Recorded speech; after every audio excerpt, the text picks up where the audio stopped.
Subhanahu wa taala harus dicetuskan dan sesuai dengan Al-Qur'an dan Sunnah, tidak bertentangan dengan Al-Qur'an dan Sunnah, dan bisa bermanfaat bagi umat Islam. Itu adalah bid'ah hasanah. Wadzalika, bid'ah itu contohnya kajam'il Qur'an, seperti mengumpulkan Al-Qur'an. Tidak ada di zaman Nabi Muhammad sallallahu alaihi wasallam. Setelah wafatnya Rasul, baru Al-Qur'an itu dikumpulkan oleh Sayyidina Abu Bakar. Jam'il Qur'an fi mushafin li Abi Bakar. Sayyidina Abu Bakar mengumpulkan Al-Qur'an itu. Wa nasbud diwan wa salatut tarawih li Umar. Salat tarawih di zaman Nabi, salat tarawih yang kita lakukan ini bid'ah hasanah. Yang memulai bid'ah hasanah ini Sayyidina Umar ibn al-Khattab radhiyallahu anhu, sebab di zaman Rasulullah SAW salat tarawih berjamaah cuma sekali. Setelah itu Nabi Muhammad tidak keluar dari rumah lagi, dilempar rumahnya oleh para sahabat dengan batu kecil karena takut Nabi Muhammad ketiduran tidak sholat tarawih. Sampai ditunggu oleh para sahabat, jamaah tarawihnya semakin banyak ini. Ditunggu tidak keluar Rasulullah sampai sahur. Setelah sahur baru keluar Nabi Muhammad SAW bersabda di hadapan sahabatnya, sesungguhnya aku tahu kalian menungguku untuk melakukan sholat tarawih. Sekarang sholatlah kalian tarawih di rumah kalian masing-masing sendiri, karena aku takut melihat jamaah yang semakin banyak ini, nanti Allah akan mewajibkan sholat tarawih bagi kalian dan berat bagi kalian. Kata Rasulullah, memang betul Nabi Muhammad ini, kita 20 aja sudah sama miring sholatnya. Coba ini sholat tarawihnya 90 rakaat, tidak ada yang sholat tarawih. 20 aja ada yang 8, hari ini 8, besok 20, hari ini 8, besok 20. Ada yang tidak sempat sholat tarawih. La ilaha illallah. Padahal cuma 1 bulan aja ini. 1 bulan, kira kalau setahun sholat tarawih ini. Kemudian akhirnya sholat tarawih setelah itu di rumah masing-masing. Di rumah masing-masing sampai wafat Nabi Muhammad SAW. Khilafah Abu Bakar As-Siddiq, sholat tarawih masih tetap di rumah masing-masing. Sampai khilafah Umar ibn al-Khattab radhiyallahu anhu, sholat tarawih ini ada yang di rumah, ada yang di masjid tapi sendiri-sendiri sholatnya. Yang ini ruku, yang ini tidak, sholat tarawih semuanya. Akhirnya Sayyidina Umar memandang anfa' wa aslah, lebih baik dan lebih bermanfaat untuk orang Islam ini kalau sholat tarawih ini dijadikan berjamaah lagi. Toh Nabi sudah wafat dan mungkin dijadikan wajib oleh Allah Subhanahu wa taala, kemudian dijadikan satu lagi oleh Sayyidina Umar bin Khattab, salat tarawih berjamaah, lalu keluar dari masjid. Setelah menjalankan salat tarawih itu keluar dari masjid, Sayyidina Umar berkata, hadhihi bid'ah. Sayyidina Umar menjelaskan ini adalah perbuatan bid'ah, sebab Nabi memerintahkan sholat di rumah masing-masing. Sayyidina Umar yang menggabung lagi dari bersama, hadhihi bid'ah wa ni'matul bid'ah hadha, kata Sayyidina. Dan senikmat-nikmat bid'ah itu adalah ini. Berarti ada bid'ah yang nikmat. Ini termasuk bid'ah hasanah. Wa tartibul mushaf wal adhan al-awwal yaumul jum'ah li Utsman. Sayyidina Utsman juga berbuat bid'ah, menertibkan mushaf. Di zaman Sayyidina Utsman itu Islam sudah sampai di Persia, sudah sampai di Mesir. Akhirnya banyak orang yang kesusahan untuk membaca Al-Quran karena sebagian besar mayoritas mereka hafal Al-Quran, tidak ditulis di dalam buku. Karena sampai di Persia ditakutkan, karena orang Ajam bukan orang Arab, ditakutkan nanti bisa salah dalam membaca Al-Quran. Mulai banyak perbedaan bacaan Al-Quran karena perawinya juga macam-macam. Kemudian Sayyidina Utsman mengumpulkan satu riwayat ditulis di dalam bentuk mushaf, dan itu mushaf yang pertama kali disebut mushaf Utsmani.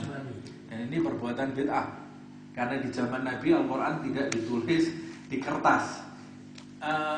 Kemudian setelah ratusan tahun setelah wafatnya para sahabat Nabi Muhammad SAW, dulu Quran di zaman Sayyidina Utsman itu nun, ba, ta, fa, nun, ha, jim, kha, tidak ada titiknya, semua tanpa titik.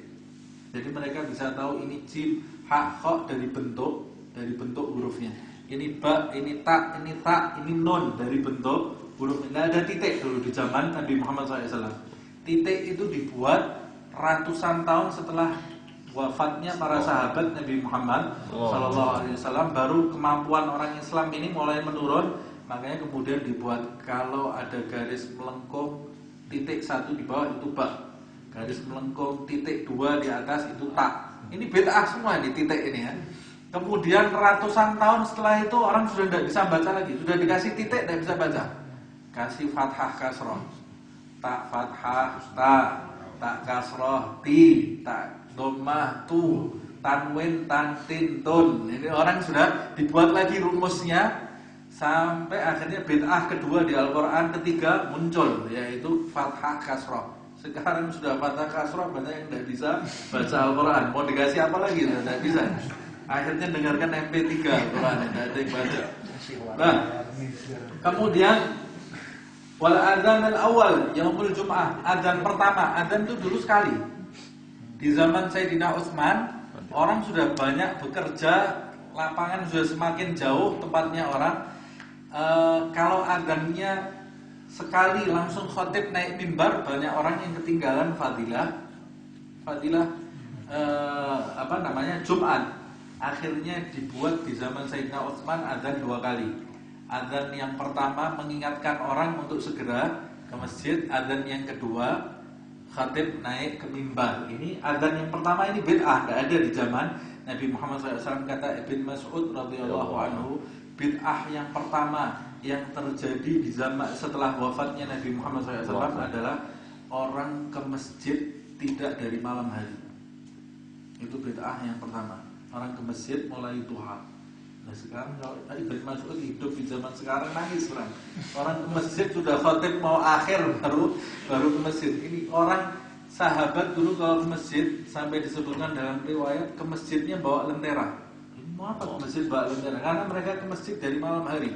Dari jam 3 malam, dari jam 2 malam duduk di masjid. Dari jam 2 malam ini masjid penuh seperti layaknya kita mau Jumatan sekarang ini.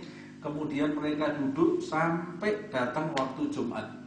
Ini bid'ah yang pertama kali terjadi di zaman setelah wafatnya Nabi adalah orang sudah tidak lagi berangkat ke masjid bawa lentera. Karena berangkatnya sudah matahari sudah terbit. Ya Allah, ya muhawwilul ahwal, hawwil halana ila ahsanil hal.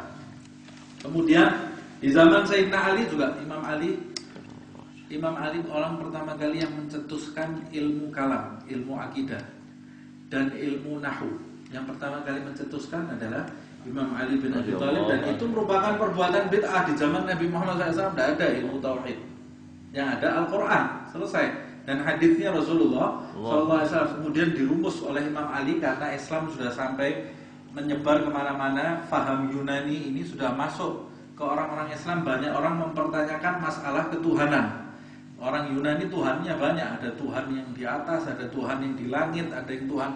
Akhirnya bingung, harus diatur, dirumuskan tauhid, dicetuskan oleh Imam Ali. Ilmu pertama kali ilmu kalam, ilmu tauhid.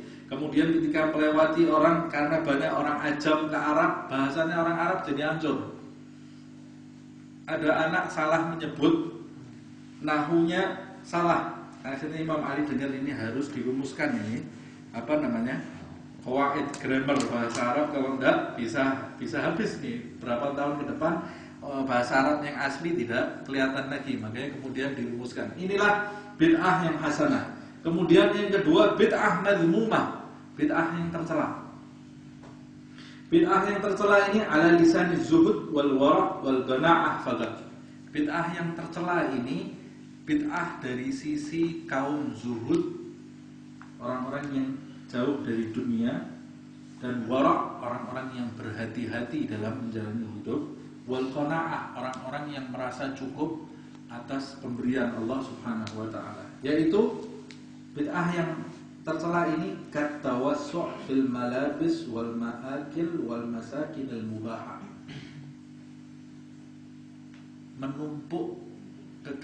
Menumpuk makanan, jadi berlebih-lebihan dalam makanan.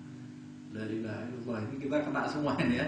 Berlebih-lebihan dalam makanan, berlebih-lebihan dalam pakaian, berlebih-lebihan dalam besar-besaran rumah Allah. Ini bid'ah yang tercela, mazmumah.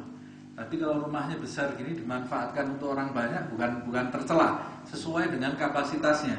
Ada orang tinggal satu rumah, orang dua, rumahnya tingkat 3. Mau buat apa rumahnya? Kecuali kalau setiap hari dia terima tamu untuk pengajian, untuk ini baru bid'ah. Ini tidak bid'ah ini. Tapi kalau rumahnya besar hanya untuk pamer pada orang. Makanya alhaakumut takatsur hatta zurtumul takatsur, berlomba-lomba, besar-besaran anak, bagus-bagusan mobil. Anak saya banyak ini, anak saya kuat-kuat ini, lakinya ada sekian ini adatnya orang Arab dulu seperti itu. Atau bajunya dipamerkan ini tercela. Bid'ah madhmumah itu bid'ah yang dicetuskan di dalam hal-hal mubah. Dulu Nabi Muhammad SAW rumahnya sangat sederhana. Tidur Sayyidina Umar ibn Khattab radhiyallahu anhu mencari Rasulullah SAW ketika masih cekcok dengan para istrinya Nabi Muhammad SAW. Jadi Nabi itu juga mengalami pergolakan di rumah tangga. Tapi Rasulullah SAW menyelesaikan dengan bijaksana.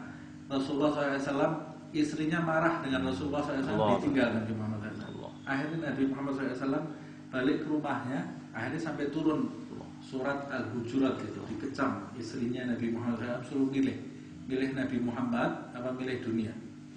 Nah baru mereka kemudian kembali ke Rasulullah SAW. Karena mereka itu tidak marah, maksudnya tidak benci kepada Nabi Muhammad SAW, tapi cemburu. Cemburu itu menunjukkan cinta yang berlebih-lebihan itu. Nah waktu itu Rasulullah SAW di rumah sendiri dicari oleh Nabi Muhammad SAW setelah Sayyidina Umar, Sayyidina Umar bertemu dulu kepada anaknya Hafsah yang merupakan istrinya Rasulullah SAW. Dimarah Hafsah karena ikut memusuhi Nabi Muhammad SAW. Dimarah oleh Sayyidina Umar. Di mana suamimu? Rasulullah SAW. Kata Hafsah sambil komentar, di rumah sendiri. Didatangi oleh Sayyidina Umar bin Khattab.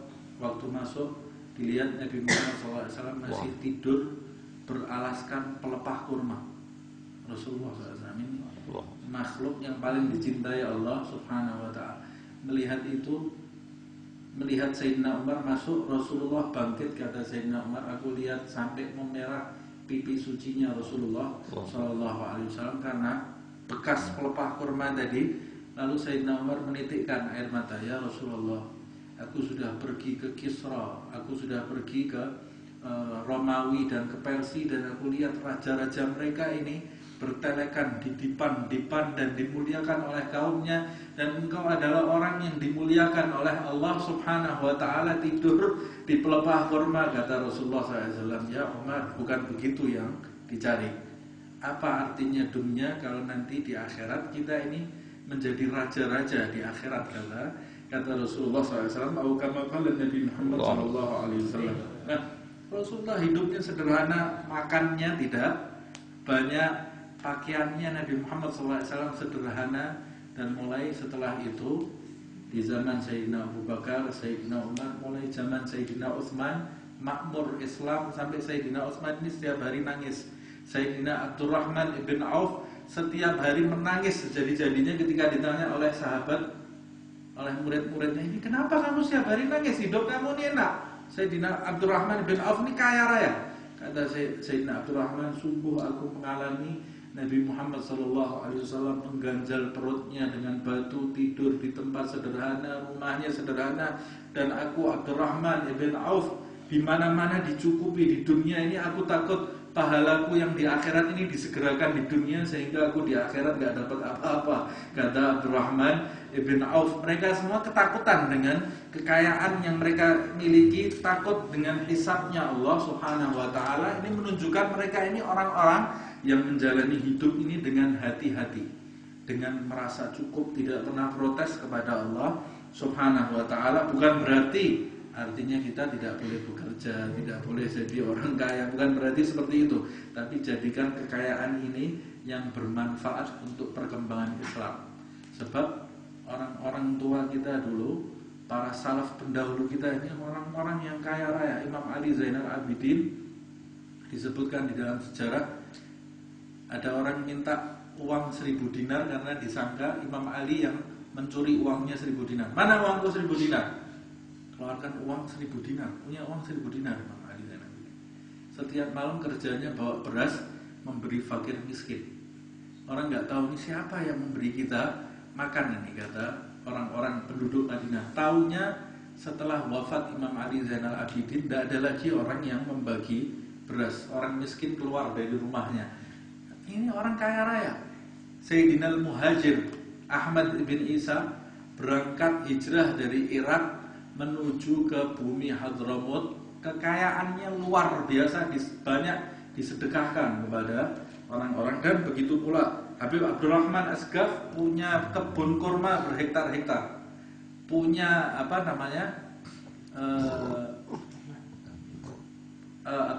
pekerja-pekerja yang merawat kebun kurmanya, tapi itu tidak melenakan dia dari ibadah kepada Allah Subhanahu wa taala. Kata Imam Abdullah bin Ali Al-Haddad di dalam Al-Hikam, dunia yang bermanfaat itu adalah dunia yang tidak melalaikanmu dari Allah Subhanahu wa taala. Nah, kemudian yang terakhir adalah bid'ah mazmumah mutlaqan. Bid'ah tercela secara mutlak, yaitu bid'ah ma khalafa nususul kitab was sunnah au khal ijma'il ummah. Bid'ah yang bertentangan dengan Al-Qur'an dan sunnah Nabi Muhammad SAW atau ijma' umat. Nah, bid'ah yang seperti ini merupakan bid'ah yang dicela di dalam syariat Islam. Tutup.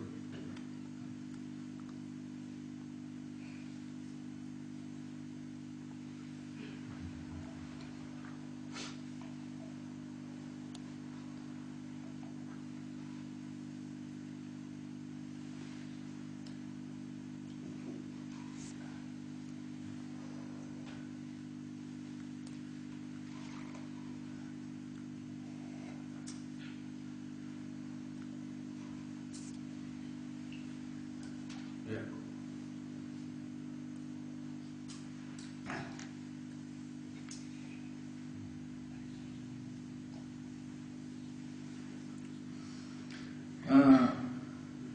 Dan bid'ah yang tercela secara mutlak ini, yaitu ibadah-ibadah yang dicetuskan bertentangan dengan Al-Quran dan Sunnah, itu umumnya tidak mungkin terjadi di furu', tapi di usul, yaitu di masalah akidah, bukan di masalah tata cara beribadah. Kalau tata cara beribadah umumnya jarang sekali terjadi bid'ah, tapi di masalah akidah ini yang sering terjadi bid'ah. Makanya saya singkat sedikit di dalam pasal berikutnya, Habib Abdullah bin Ali Al-Haddad menjelaskan, memerintahkan kita untuk memperbaiki akidah kita dan meluruskan akidah kita, dan dia mengatakan jadikan akidah kita itu termasuk dalam kelompok al-firqah an-najiyah, kelompok yang selamat di sisi Allah Subhanahu wa taala. Sebab di dalam hadis Rasulullah SAW bersabda, umatku terpecah 73 golongan, satu yang selamat, lainnya tidak selamat. Jadikan akidah kita ini tergolong di dalam firqah an-najiyah wahiyya al-ma'rufah.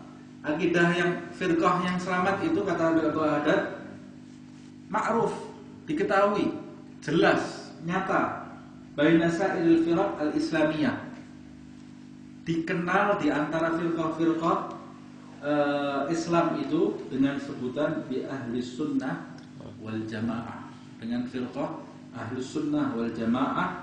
Wahum ahli sunnah wal jamaah itu al-mutamassikuna bima kana alaihi Rasulullah sallallahu alaihi wasallam wa ashabihi. Ahli sunnah wal jamaah itulah yang berpegang teguh dengan ajaran yang dulu dibawa oleh Rasulullah sallallahu alaihi wasallam dan para sahabatnya, dan jelas dan nyata ya, akidah mereka, kata Habib Abdullah bin Al-Haddad, adalah akidah Asy'ariyah nisbatan ila Syekh Abil Hasan Al-Asy'ari. Akidahnya adalah Asy'ariyah. Fikihnya bisa Syafi'i, bisa Hambali, bisa Maliki, bisa Hanafi. Nah, kemudian dia mengatakan, ini yang penting, wa hiya bihamdillah aqidatuna. Ahli sunnah wal jamaah ini, kata Habib Abdul Haddad, wa hiya bihamdillah, dan akidah itu alhamdulillah kata Habib Abdul Haddad, aqidatuna, akidah kami, wa aqidatu ikhwanina minas sadah al-husainiyin al-ma'rufin bi al-abi alawi. Akidah kami, kata Habib Abdul Haddad, adalah akidah ahli sunnah wal jamaah dan akidah saudara-saudara kami dari kalangan para sadah keturunan Imam Hussein yang ma'ruf, dikenal dengan keturunan Bani Alawi. Ini gamblang sekali di dalam kitab ini, maka tidak bisa ditafsirkan ke sana dan ke sini. Ada yang bilang Bani Alawi itu setengah Syiah, setengah Ahlu Sunnah, sama sekali jauh. Karena ini kitab ini jelas sekali, dan di beberapa kitab Al-Imam Abdullah bin Alawi Al-Haddad dijelaskan bahwa akidah Bani Alawi adalah akidah Ahlus Sunnah wal Jamaah. Kita tidak mau mencari perdebatan, tidak mau menyalahkan kelompok A dan kelompok B, tapi kita mencari keselamatan. Bahwa inilah orang mau tidak, saya tidak percaya, pakai jalan kamu, saya lebih pilih jalannya Al-Habib Abdullah Ibn Alawi Al-Haddad. Oh, jalan yang paling betul itu jalannya A, jalannya B. Silakan. Dan kita tidak bisa memaksakan akidah kepada orang lain. Tapi saya lebih pilih sumbernya yang jelas, cucunya Nabi Muhammad SAW memiliki kedudukan di sisi Allah Subhanahu Wa Taala, dan ini turun menurun dari syekh ke syekh, dari syekh ke syekh, dari syekh ke syekh sampai ke Rasulullah SAW, dan dia menyatakan di dalam kitab ini akidah Bani Alawi adalah Ahlus Sunnah wal Jamaah wa aqidatu aslafina, dan inilah akidah salaf pendahulu kita milladun Rasulullah sallallahu alaihi wasallam ila yaumina hadza, dari zamannya Nabi sampai zaman sekarang ini, ya beginilah apa yang dilakukan oleh Rasulullah sallallahu alaihi wasallam. Nah, ini tentang akidah ini penting sekali, sebab orang yang akidahnya melenceng, tidak mungkin dia bisa sampai mendekat kepada Allah Subhanahu wa Ta'ala. Mustahil. Akidahnya harus lurus terlebih dahulu, sesuai bercermin dengan akidahnya Rasulullah SAW. Keyakinan ini yang paling penting.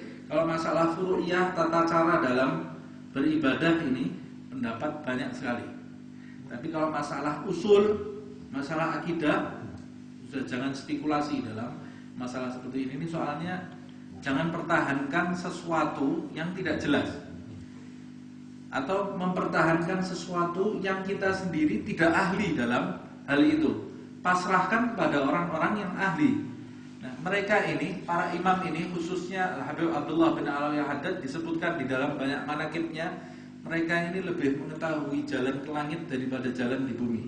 Kalau jalan di bumi pasrahkan kepada pengusaha, banyak. Ada pengusaha, ada ahli A, ahli C, ahli B, pengusaha. Tapi kalau masalah langit, kita jangan macam-macam. Pasrahkan pada orang yang tahu jalannya ke langit, diantaranya adalah Imam Abdullah bin Alawi Al-Haddad dan salaf pendahulu kita ini. Karena kalau kita spekulasi, ini bukan masalah di dunia saja, bukan masalah pinter-pinteran, debat menang A atau menang B, bukan itu. Masalah agama ini masalah keselamatan kita nanti di akhirat. Kita selamat atau tidak di akhirat. Nah, ini yang paling penting, selamatkan diri kita, orang tua kita, anak-anak kita, kerabat kita. Semoga Allah Subhanahu wa Ta'ala memberi hidayah kepada kita semua, mendekatkan yang jauh, mengingatkan yang lalai, dan memasukkan kita ke dalam lingkaran para aulia Allah, para salaf saleh, dan dilindungi kita di dunia ini, di akhirat, dan jadikan kita berjalan di jalan mereka sampai berjumpa dengan mereka kelak bersama junjungan kita Nabi besar Muhammad SAW, dalam keadaan mereka semua ridho kepada kita, dan dalam keadaan kita ridho terhadap mereka. Semoga kita semua dibahagiakan di dunia dan di akhirat, dimasukkan ke surga tanpa hisab. Begitu juga kedua orang tua kita, anak kita, pasangan kita, teman-teman kita, para sahabat kita. Amin ya rabbal alamin. Al-Fatihah.